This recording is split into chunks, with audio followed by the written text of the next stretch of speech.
मनीषा क्या हुआ? मनीषा क्या हुआ? मनीषा अच्छा ये बताओ खाना खाया? मनीषा हो कहाँ तुम? तुमसे बात कर रही हूँ। मनीषा क्या एक ही बात को बार बार पूछ रही हो? हाँ खा लिया खाना।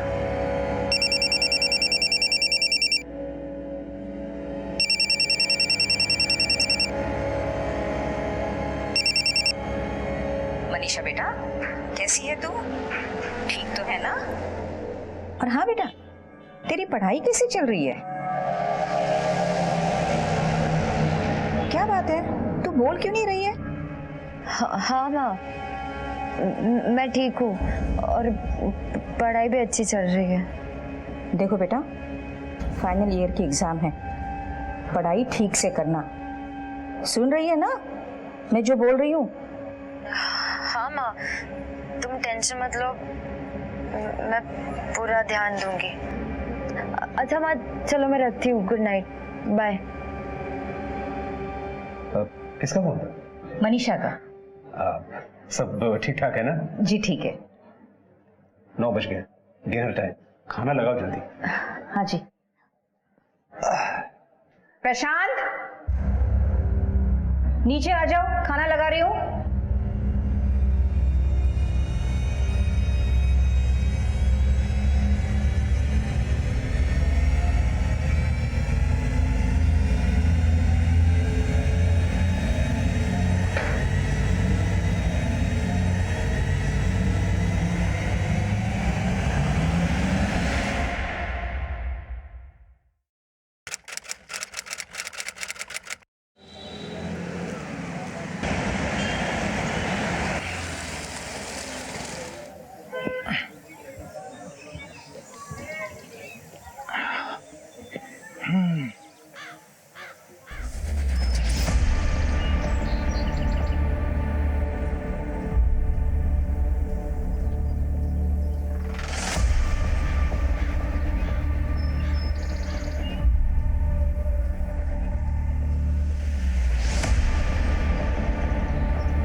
हेलो,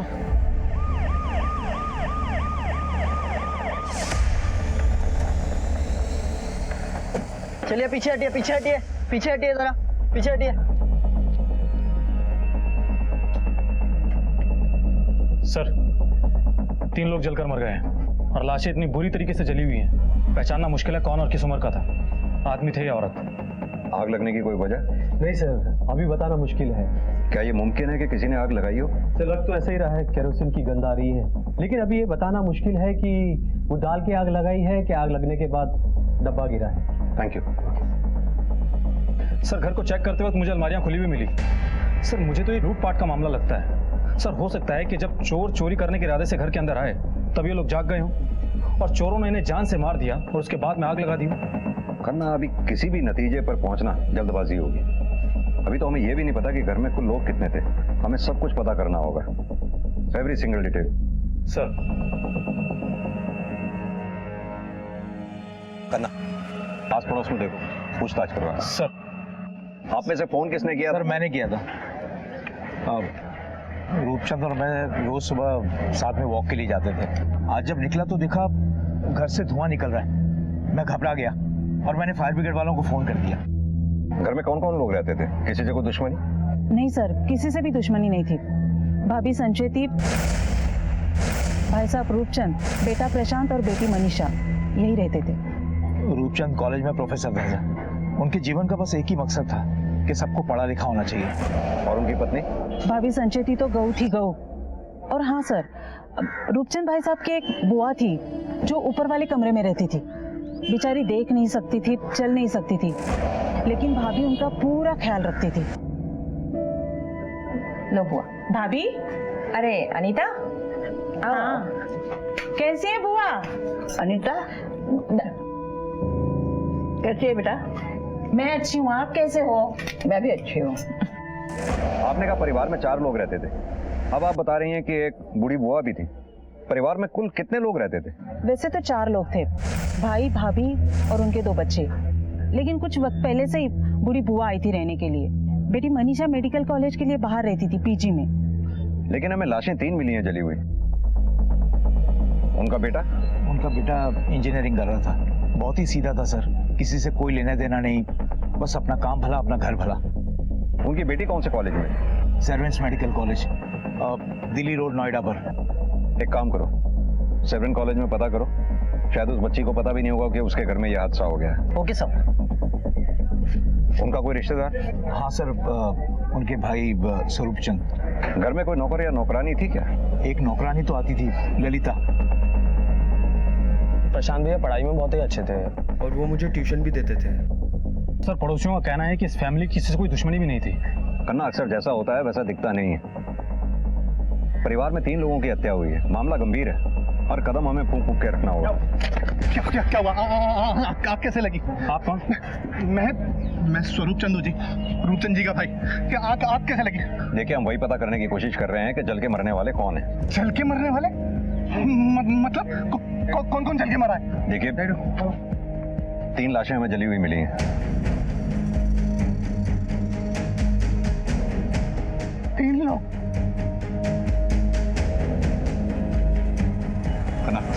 आशीष पकड़ो भाई, तेरा लेके चलिए।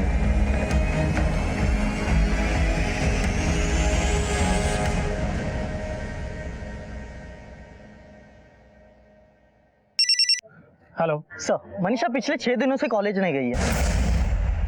उसका मोबाइल भी बंद है। वो जहाँ रहती है वहाँ का एड्रेस मिल गया है, मैं आपको सेंड करता हूँ। ठीक है, हम अभी पहुंचते हैं।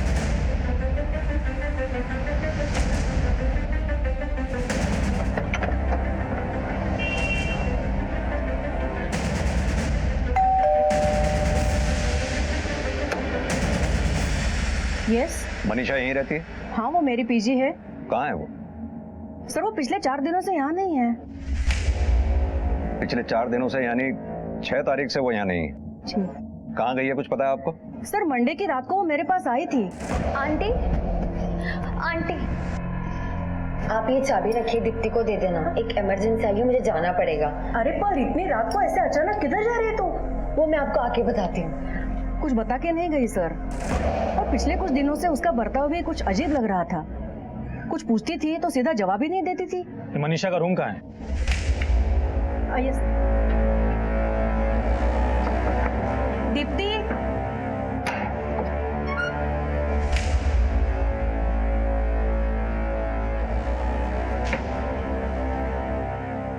सर आखिर हुआ क्या है मनीषा को? क्यों? तुम्हारी दोस्त है, तुम्हें पता होना चाहिए। तुम्हारी मनीषा से आखिरी बार कब और क्या बात हुई थी? हाँ सर, मैं होटल से वापस आई थी खाना खा के, तो वो और उसका बॉयफ्रेंड यहाँ खड़े थे। ये तुम्हारे लिए। ये क्या है? गिफ्ट मेरे लिए? हाँ। तुम लेकर आई? हाँ। Thank you so much. Sir, मुझे तो वो लड़का बिल्कुल पसंद नहीं था। मुझे समझ ही नहीं आया मनीषा जैसी लड़की को उससे प्यार कैसे हो गया। दोनों को साथ में देखती थी तो ऐसा लगता था जैसे चेप हो रहा है उसे। सिद्धार्थ रहता है कहाँ पर है? सर, एड्रेस तो नहीं मालूम उसका, पर हाँ फोटो है उसकी मेरे पास। हाँ जी, ये है। और सर हाँ, एक बात और, वो शायद ना लोधी नगर के ओटी कॉफी शॉप के पास रहता है, क्योंकि मनीषा उससे हमेशा वहीं मिलने जाती थी। मनीषा का नंबर भी दीजिए। हाँ जी। कि मनीषा के नंबर से उसके फोन की लोकेशन ट्रैक करो, उसके कॉल रिकॉर्ड्स निकलवाओ, पता करो उसे फोन किसने किया था। सिद्धार्थ का भी पता करो, कौन है और कहाँ रहता है। सर, पुलिस के सामने सबसे बड़ी चुनौती थी ये पता करना कि मरने वाले कौन कौन थे। रूपचंद, संचेती, प्रशांत या स्वर्णलता? मनीषा कहाँ गायब हो गई? क्या मरने वालों में मनीषा भी थी? क्या जो नहीं मरा था वही कातिल था, या फिर वो भी कहीं मार दिया गया था या किसी की कैद में था? कौन मरा था, कौन जिंदा था, यह भी साफ नहीं हो पाया था। सर, मरने वाले जो 3 लोग थे, फॉरेंसिक रिपोर्ट के मुताबिक वो सभी अधेड़ उम्र के थे, जिनमें से 2 महिलाएं थी और 1 आदमी। यानी कि रूपचंद, संचेती और स्वर्णलता। इसका मतलब जिंदा बचे हैं तो प्रशांत और मनीषा। हाँ सर, और सर सबसे चौंकाने वाली बात तो ये है कि इन सभी की मौत 6 तारीख को रात को 11 से 2 के बीच में हुई और सभी को गला रेत कर मारा गया। और सर इन तीनों को मारने के बाद 3 दिन बाद, यानी कि 10 तारीख को रात को 11 से 1 के बीच में जलाया गया। यानी कि 3 दिन बाद, ठीक उसी दिन जिस दिन मनीषा अपने पीजी से ये कह के निकली थी कि उसे अर्जेंट जाना है। Yes sir. सर क्या ये मुमकिन हो सकता है कि प्रशांत और मनीषा को भी मार दिया गया हो? सर कहीं ऐसा तो नहीं है कि इस पूरी फैमिली को मिटाने की किसी ने कुछ साजिश की हो? और अगर प्रशांत और मनीषा जिंदा है तो हो सकता है उनकी जान को खतरा हो, या ये पूरा हत्याकांड मनीषा और प्रशांत नहीं रचा हो, या दोनों में से किसी एक ने। खन्ना, किसी भी कंडीशन को रूल आउट नहीं किया जा सकता। हत्या इतने घिनौने तरीके से की गई है, फिर सबूत मिटाने के लिए लाशों को जला दिया गया। प्रोफेसर के परिवार को मारने वाला उनका कोई बहुत करीबी ही हो सकता है।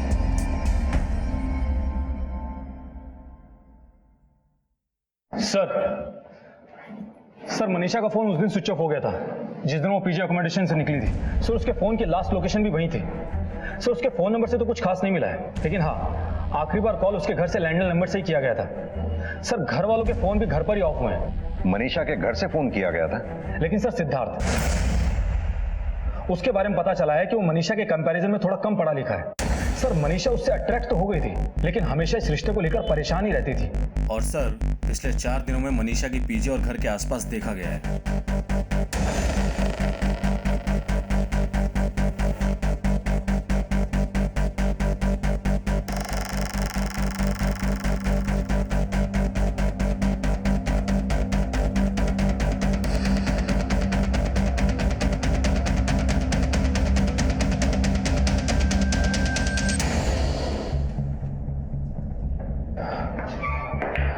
अगर हमारे बिना पूछे सब सच सच बता दोगे वही तुम्हारे लिए अच्छा होगा। लेकिन सर मैं क्या बताऊं? आप लोग क्या जानना चाहते हैं? यही कि तुमने मनीषा के घर में आग क्यों लगाई? क्या? सर मैंने कोई आग नहीं लगाई। मैं तो मनीषा से प्यार करता था। एक प्रोफेसर जिसकी बेटी डॉक्टर बनने वाली थी, वो अपनी बेटी की शादी तुमसे क्यों करेगा? इसी बात का बदला लेने के लिए तुमने उनके पूरे परिवार को खत्म कर दिया। मनीषा कहाँ है? सर कैसी बातें कर रहे हैं आप? मैं भला किसी को क्यों मारूंगा? तो मनीषा से आखिरी बार मिले कब थे? सर मैं उसको मिलने के लिए उसके पीजी अकोमोडेशन गया था। उसने मुझे फोन करके बुलाया था। सिद्धार्थ मुझे थोड़ा टाइम चाहिए। Let me focus. Focus on what Manisha? मैं तुम्हें अपनी मॉम से मिलवाना चाहता हूँ। मैं बहुत परेशान हूँ, तुम मुझे अकेला छोड़ दो, जाओ यहाँ से तुम। सर मनीषा अपने दिल की सारी बातें अपने भाई प्रशांत से शेयर करती थी। भाई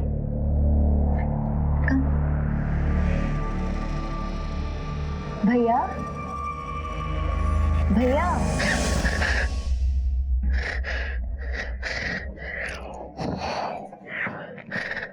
यार कितनी बार बोला है तुम्हें कि ऐसा उठाया मत करो मुझे, नहीं तो उठाते उठाते हमेशा के लिए उड़ जाऊंगा मैं।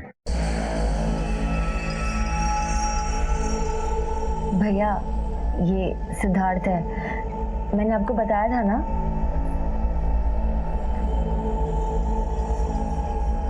हाय सिद्धार्थ, सॉरी आपको नींद से उठा दिया। नींद? नींद नहीं, साधना, मेडिटेशन। भाई आप तो मेरे और सिद्धार्थ के बारे में सब जानते हो, लेकिन मम्मी पापा का।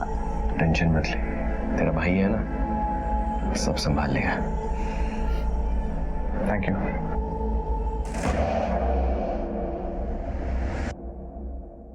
सर कहीं ऐसा तो नहीं कि बहन की मदद करने के लिए भाई ने मार दिया पूरी फैमिली को? खन्ना, इन जवाबों के लिए प्रशांत और मनीषा इन दोनों का हमारे हाथ में आना बहुत जरूरी है। दोनों के पोस्टर आसपास के पुलिस स्टेशन में सर्कुलेट करवाओ। अपने खबरियों को भी अलर्ट करो सर। और जहां तक हो सके। एक मिनट सर। हेलो, ठीक है सर। रूपचंद की जो नौकरानी है ललिता, उसके बारे में एक चौंकाने वाली बात पता चली हमारे कांस्टेबल को।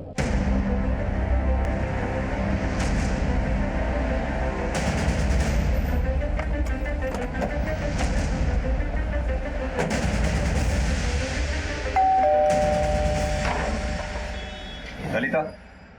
जी साहब। क्या बात है साहब? तुमसे कुछ बात करनी है। मैं तो यहाँ थी ही नहीं, बाहर गई थी। यहाँ नहीं थी तो फिर कहाँ थी तुम? साहब मैं अपने बेटे का एडमिशन कराने के लिए गई थी, नोएडा के स्कूल में। उसी स्कूल में ना जिस स्कूल की फीस सालाना 50,000 रुपए? हाँ साहब, लेकिन आप ये सब क्यों पूछ रहे हैं? क्योंकि जब तुम अपने बच्चे की स्कूल की फीस चुराते हुए पकड़ी गई भेद खुल जाने के डर से उन तीनों की तुमने हत्या की और सबूत मिटाने के लिए उन तीनों की लाशों को जला दिया। नहीं नहीं साहब, कौन सी चोरी, किसको मार दिया, आप क्या बोल रहे हैं साहब? मुझे कुछ समझ में नहीं आ रहा है। वही जिस घर में काम करती थी, उसके मकान मालिक, मकान मालकिन, बूढ़ी बुआ, तीनों की हत्या हो गई है। नहीं नहीं साहब, ऐसा नहीं हो सकता। वो लोग तो बहुत भले थे साहब। साहब ने तो मुझे खुद ही पैसे दिए थे। पढ़ाई लिखाई किसी की जागीर नहीं है, और जिसके अंदर जोश है, जुनून है, वो पैसों के लिए पढ़ाई से पीछे क्यों रहे? हाँ? ये और किसी चीज की जरूरत हो तो मांग लेना। ये मनीषा और प्रशांत कैसे थे? साहब मनीषा दीदी तो बाहर ही रहती थी, और प्रशांत भैया जब फॉरेन से वापस आए थे ना, तब से वो कुछ तनाव में है साहब। और ये रूपचंद, उसका किसी से झगड़ा या कोई दुश्मनी? हाँ साहब, उनके भाई के साथ उनका झगड़ा होता था।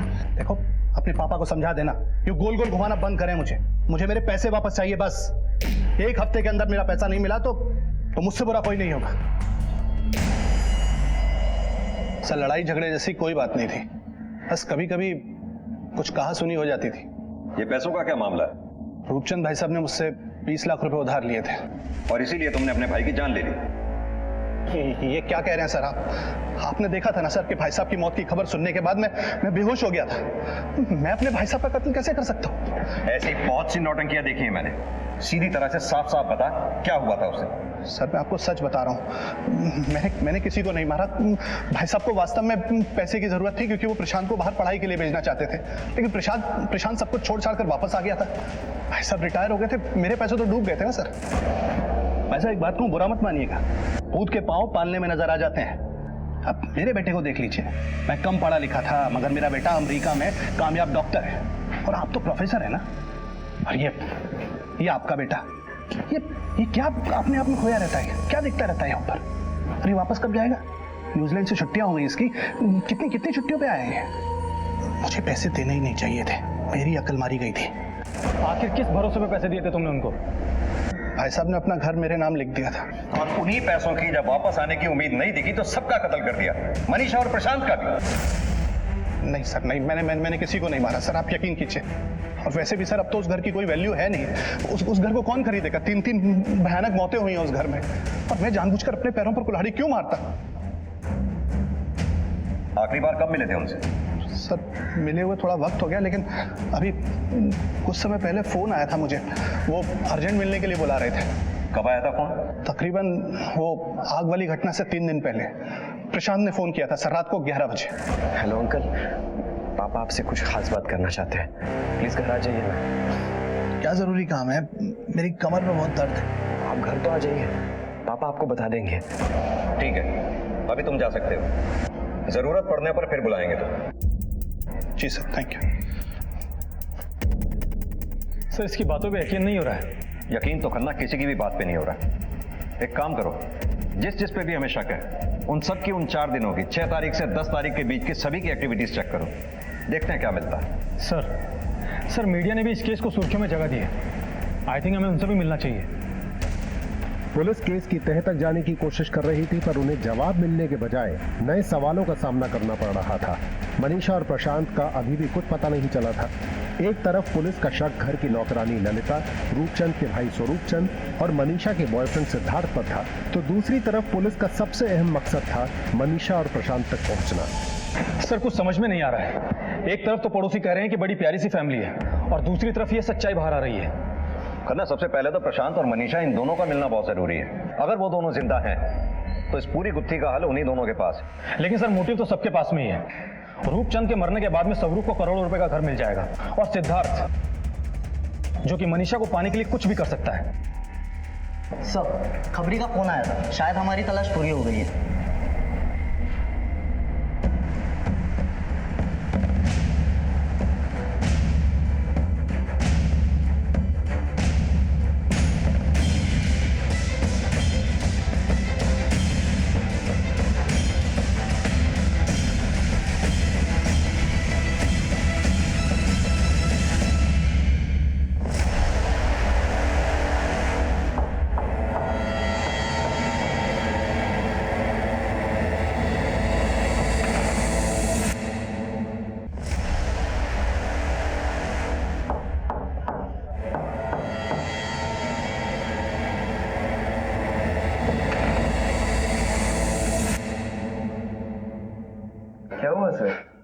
लुका छिपी खेलने का बहुत शौक है ना तुझे?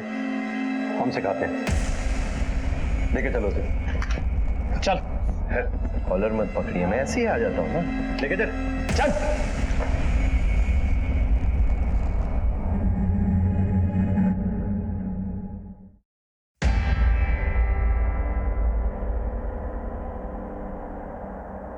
वहां क्या कर रहे थे? रह रहा था। तुम्हारे घर में इतना बड़ा हादसा हो गया और तुम वहां रह रहे थे। हादसा? कैसा हादसा? देखो प्रशांत, हमारे सामने एक्टिंग करने की कोशिश मत करो। तुम्हारे घर में आग लगी हुई थी और तुम कहीं और। आग? मेरे घर पे आग लगी? कैसे? सर सब ठीक है ना? क्या तुम्हें नहीं पता तुम्हारे घर में आग लग गई थी?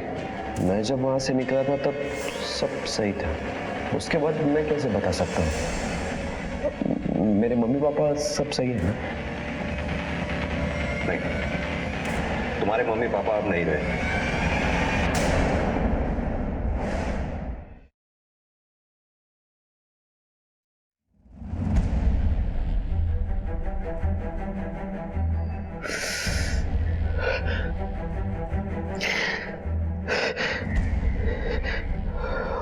और मनीषा? मनीषा कैसी है? मनीषा ठीक है ना? तुम्हें नहीं पता मनीषा कहाँ है? नहीं, मैं जब घर से निकला था तब मम्मी पापा और दादी घर पे थे और मनीषा पीजी अकोमोडेशन में थी। तुम घर से क्यों निकले थे और कब निकले थे?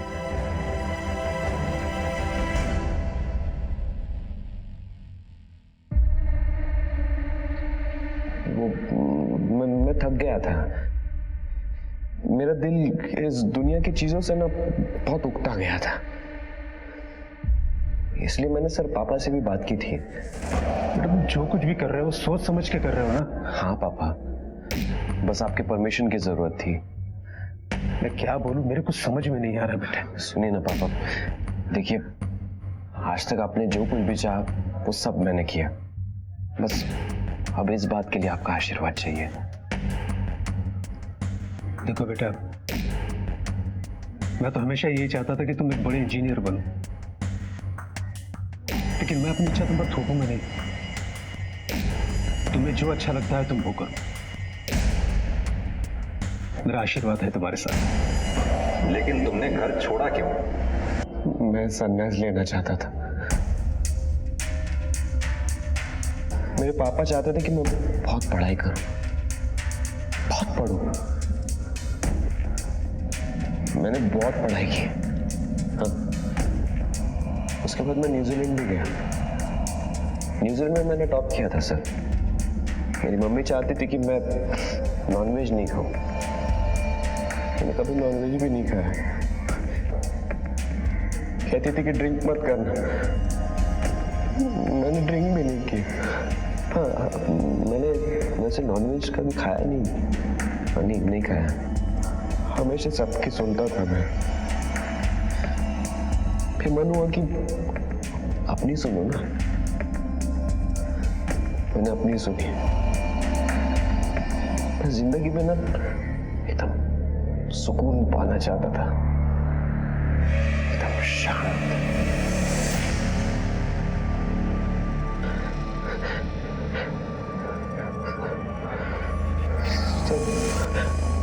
मनीषा ठीक है ना? देखिए सर, अगर मनीषा को कुछ हो जाएगा ना तो मैं सर जीते जी मर जाऊंगा।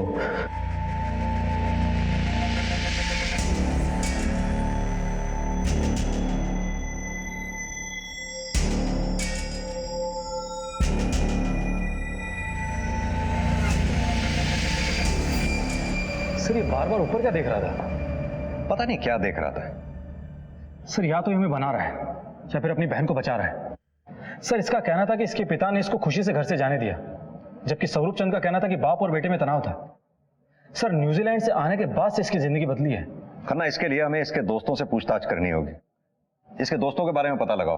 डॉक्टर आशा को इसकी सारी डिटेल्स भेजो ताकि इसके साइकोलॉजिकल कंडीशंस के बारे में पता चल सके। सर प्रशांत बहुत ही अच्छा दोस्त है मेरा।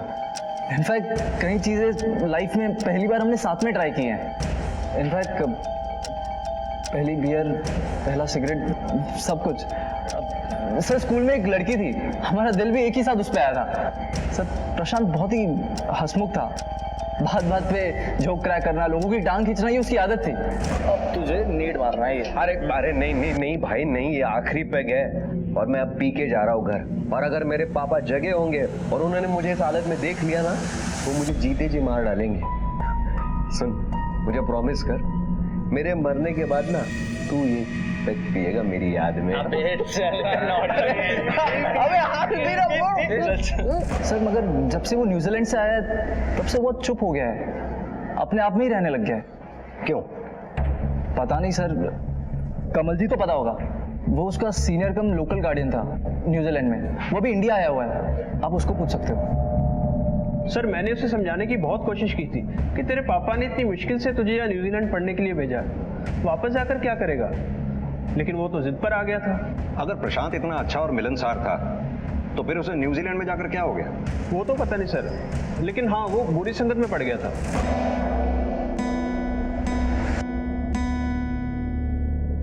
तो मैंने कहा ना आपको कि मुझे कुछ नहीं सुनना है। प्रशांत रुक तो सही, मेरी बात तो सुन। अरे क्या है, आप मुझे तुम्हारे भले के लिए बोल रहा हूँ ना मैं।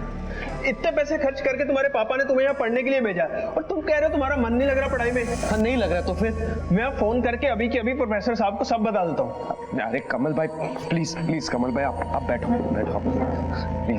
प्लीज कमल भाई, अभी कुछ मत बोलिए उनको, ठीक है? जैसे मैं वहां पहुंच जाऊंगा ना तो मैं उनको खुद समझा दूंगा। प्लीज मेरी बात सुनिए। Let's go buddy, let's go please. Come, ठीक है कम। सर उसका सारा टाइम स्टाइरिस के साथ गुजरता था। ये स्टाइरिस कौन है? लोकल न्यूजीलैंड बॉय है, मैं खुद भी उसके बारे में ज्यादा नहीं जानता।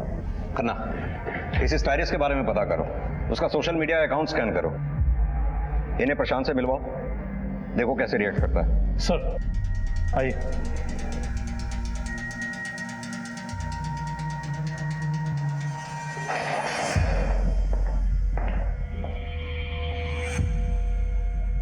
पढ़ाई में गए गुजरे थे ना तुम, न्यूजीलैंड में टॉप नहीं फेल हुए थे, है ना? आपने बताया ना,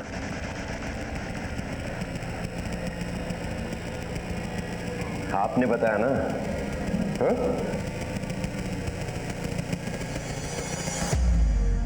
थैंक यू वेरी मच। बस सिर्फ इससे एक झूठ का बोझ मेरे ऊपर था और वो भी आपने हल्का कर दिया आज। पापा चाहते थे कि मैं बहुत पढ़ूं, लेकिन मैं नहीं कर पाया। मैं उनका नाम नहीं खराब करना चाहता था ना, इसलिए मैंने इनसे झूठ बोल दिया था। लेकिन thank you very much. Thank you.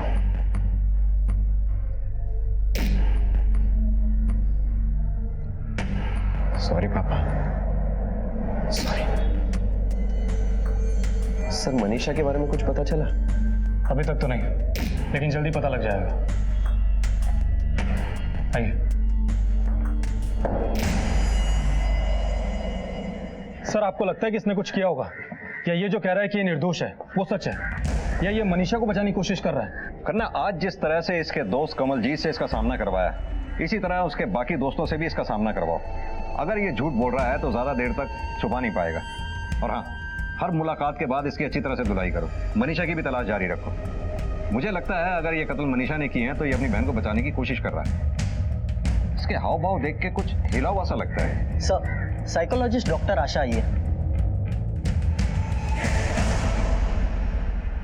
आपने जो डिटेल्स भेजे थे उसे मैंने स्टडी किया और मुझे लगता है ये साइकियाट्रिक केस हो सकता है या नहीं भी। डॉक्टर, कई बार देखा गया है कि क्रिमिनल अपने आप को साइकियाट्रिक केस बता के सजा से बचने की कोशिश करते हैं। अब मुझे ये समझ में नहीं आ रहा कि ये केस किस कैटेगरी में आता है। ऐसा बहुत कम केसेस में होता है कि पुलिस को किसी साइकियाट्रिस्ट से मशवरा लेना पड़े। प्रशांत पकड़ा तो गया था, मगर उसके सामने आने से केस की अटकलियां और भी बढ़ गई थीं। जिस तरह से प्रशांत अपने बयान दे रहा था, यह समझना मुश्किल था कि वो खुद को और अपनी बहन मनीषा को बचाने की कोशिश कर रहा था या फिर सच में उसे कुछ नहीं पता था। पुलिस ने प्रशांत की मानसिक हालत देखते हुए उसका सामना उसके दोस्तों से और रिश्तेदारों से करवाने का फैसला लिया। साइकियाट्रिस्ट डॉक्टर आशा उसका अवलोकन करके ये समझने की कोशिश कर रही थी कि प्रशांत झूठ बोल रहा है या सच या आधा सच। पुलिस ने ललिता, स्वरूप और सिद्धार्थ के उन 3 दिनों के एलिबाइज भी चेक किए और उन्होंने साफ पाया कि अब तफ्तीश का केंद्र केवल प्रशांत था। क्या सोच रहे हो प्रशांत? कि मेरी बहन कहाँ है, पता नहीं कहाँ गई है वो, कुछ पता ही नहीं चल रहा है उसका। वैसे तो वो मुझसे ज्यादा स्ट्रांग है, लेकिन है तो वो लड़की ही ना। तो मनीषा से आखिरी बार कब मिले थे? घर से निकलने के 15 दिन पहले। भैया मैं जा रही हूँ।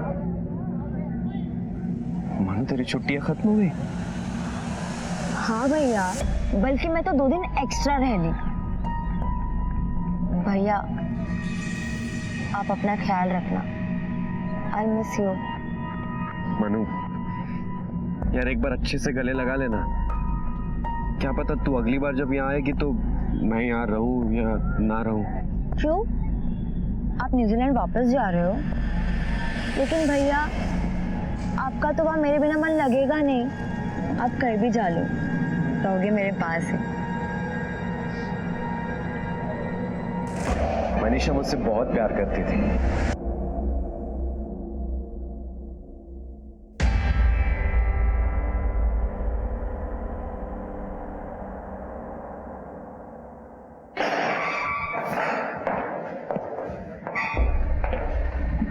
चाचा जी, आपको घर चाहिए था ना? हाँ? लीजिए, आपको मिल गया घर। ऐसा नहीं है बेटा, वो घर तेरा था और तेरा ही रहेगा। नहीं नहीं नहीं, अभी मुझे घर बार नहीं चाहिए। मैं तो इस इन्वेस्टिगेशन के बाद संन्यास लेने वाला हूं। और मनीषा भी जहां कहीं होगी ठीक ही होगी, लेकिन उसको भी आपका घर नहीं चाहिए होगा। प्रशांत, हमें तुम्हारे चाचा पर भी शक है। शायद इन्होंने तुम्हारे पापा का खून किया है।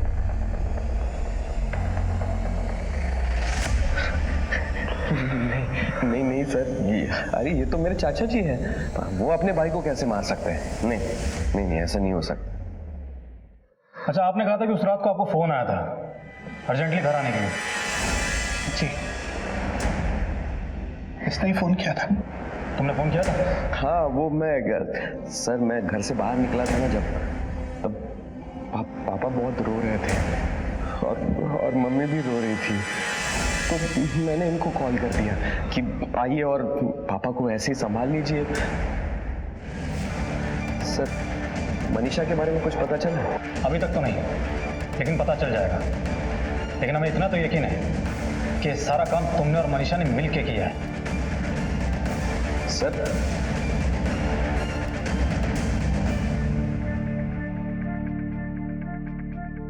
मैं मनीषा का लैपटॉप यूज कर रही थी तो मुझे ये मिला। एस्ट्रल प्रोजेक्शन यानी नक्षत्रीय प्रक्षेपण, ऐसी अवस्था जिसमें आत्मा शरीर छोड़ देती है और वही आत्मा अन्य आत्माओं से बातचीत करती है। लेकिन मनीषा ये सब क्यों कर रही थी? लेकिन सर, ये तो शैतानी खेल है। हाँ, तो मनीषा ये शैतानी खेल क्यों खेल रही थी? बैग में लाश मिली है, यमुना नदी पे।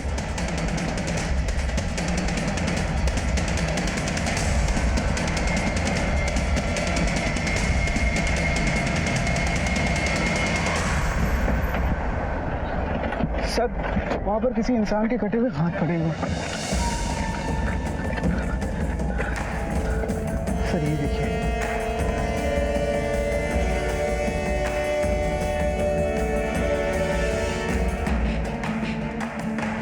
लगता है सरकटी लाश मनीषा की है, शक्ल काफी मिल रही है।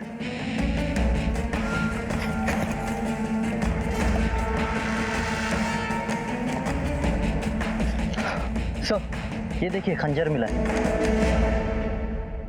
ये खंजर फॉरेंसिक जांच के लिए भेजो। पता करो इस पे लगे खून के धब्बे उन 3 डेड बॉडीज के डीएनए से मैच करते हैं या नहीं। सर,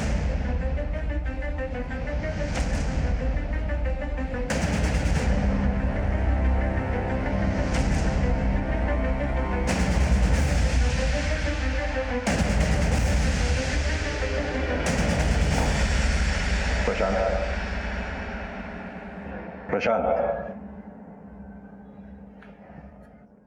प्रशांत,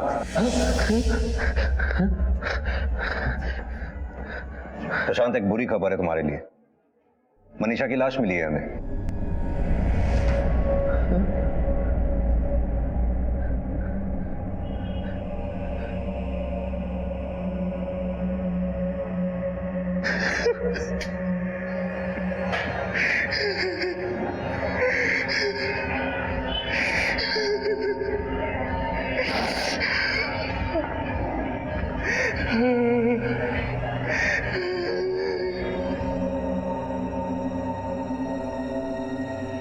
मेरी स्टडी कहती है कि he is the culprit, but he is a very good actor. वैसे भी इसकी एक्टिंग अब ज्यादा देर तक चल नहीं पाएगी।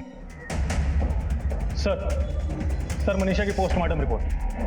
सर पोस्टमार्टम रिपोर्ट से साफ है कि मनीषा को भी वैसे ही मारा गया था जैसे बाकी 3 लोगों को, गला रेत के। और सर उस हथियार पर घर के बाकी लोगों के खून के ट्रेसेस भी मैच हुए।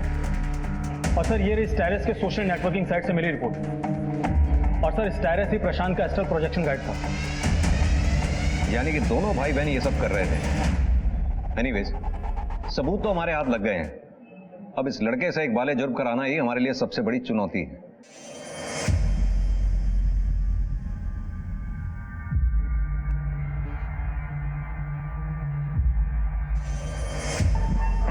प्रशांत, तुम्हारा ये पागलपन का नाटक बंद करने का वक्त आ गया है। अरे सर, मैं नाटक कहाँ कर रहा हूँ सर? मैं तो आपसे ही बात करने वाला था अभी कि मेरी पूछताछ अगर खत्म हो गई तो मुझे आप छोड़ दीजिए, और अगर यानी किसी वकील की फॉर्मेलिटी करनी है तो वो भी बता दीजिए। नहीं तो उसकी फिक्र तू मत कर, क्योंकि हमारे हाथ कुछ ऐसा लग गया है जो हम तेरे साथ शेयर करना चाहते हैं। पहचानते हो उसे? प्रशांत, नाउ स्टॉप दिस। सीधी तरह से सच सच बता, ये सब कैसे किया तुमने? सर मैं कोई भी नाटक नहीं कर रहा हूँ। मैं तो अपने पापा से बात कर रहा हूँ, उनको पूछ रहा हूँ। अब बताइए ना आप, मैं क्या करूँ? हाँ, ये देखकर आपको आश्चर्य हो रहा होगा ना कि मैं इस तरह से सब कुछ क्यों कर रहा हूँ। नहीं, हमें कोई आश्चर्य नहीं हो रहा। हमें पता है तू ये पागलपन का नाटक अपनी सजा से बचने के लिए कर रहा है, और हम जानते हैं कि तू पागल नहीं है, तू एक शातिर मर्डरर है, कोल्ड ब्लडेड मर्डरर, जिसने अपने पूरे परिवार को खत्म कर दिया। अब तू सीधी तरह से ये बता किस किस को और कैसे मारा। हाँ, मैंने सबको मारा मैंने। सबसे पहले मैंने अपनी माँ को मारा, उसके बाद पापा को मारा। और दादी, उसने क्या बिगाड़ा था तेरा? उन्हें क्यों मारा? अरे सर, लेकिन मम्मी पापा के बाद उनकी देखभाल कौन करता? मम्मी के बिना वो एक कदम भी नहीं चल पाती थी, इसलिए मैं उनके पास गया। अरे आओ ना दादी। हाँ रखो। अरे हम लोग जा कहाँ रहे हैं? अरे बस यही जा रहे हैं। अरे कुछ बोलेगा तो सही, कहाँ जा रहे हैं? अरे मैं आपको बताता हूँ ना, चलिए तो पहले। चलिए इधर से। घर ले जा रहा है? हाँ नहीं, मैं बस इधर ही जाना है हमें। फिर मैंने मनीषा को यमुना नदी के पास वाले जंगल में बुलाया और फिर उसे भी मार दिया। चाचा जी को फोन करके बुलवाया था मैंने, लेकिन वो आए नहीं। अगर वो आ जाते तो मैं उनको वहीं मार देता, लेकिन यहाँ से जाने के बाद मैं उनको छोड़ूंगा नहीं। इन सबको मार के तुझे मिला क्या? क्या हासिल हुआ तुझे? मैंने उनको मारा नहीं है सर, मैंने तो उनको मोक्ष दिया है, इस दुनिया के मोह माया से दूर किया है उनको। मैं उनको मारकर उनकी आत्माओं से बात करना चाहता था, उनके शरीर से आत्मा निकलते हुए देखना चाहता था, इसलिए मैंने उनको मारा।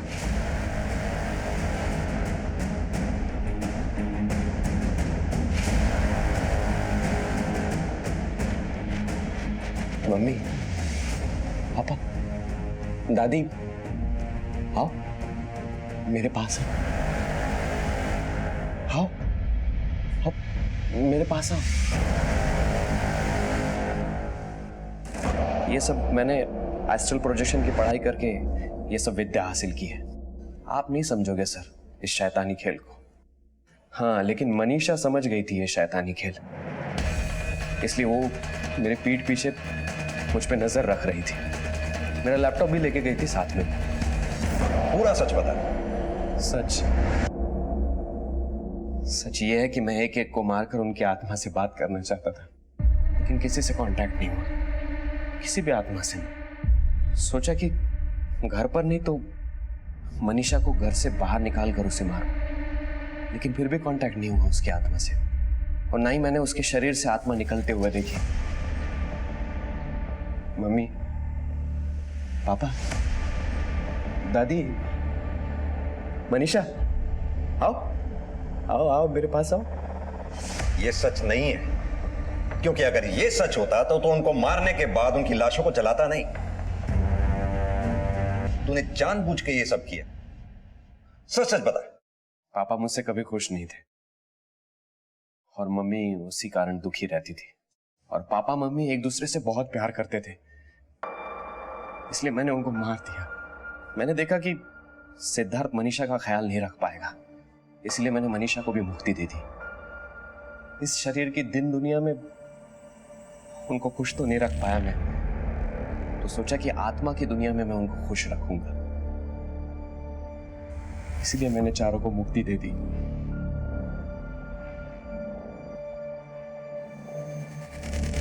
जो बेटा जीते जी अपने माँ बाप की आत्माओं को शांति नहीं दे पाया, मरने के बाद उनकी आत्माओं को क्या शांति देगा? भले ही तेरी माँ बाप की आत्मा तुझे शांत कर दे, तुझे माफ कर दे, कानून तुझे कभी माफ नहीं करेगा। ये उन पेचीदा केसों में से एक था जहां पुलिस को अपने दायरे से बाहर निकलकर यानी आउट ऑफ द बॉक्स सोचना पड़ा। अगर पुलिस प्रशांत के दिमाग तक नहीं पहुंचती और अविराम कोशिश नहीं करती तो शायद ये केस हल ही नहीं होता।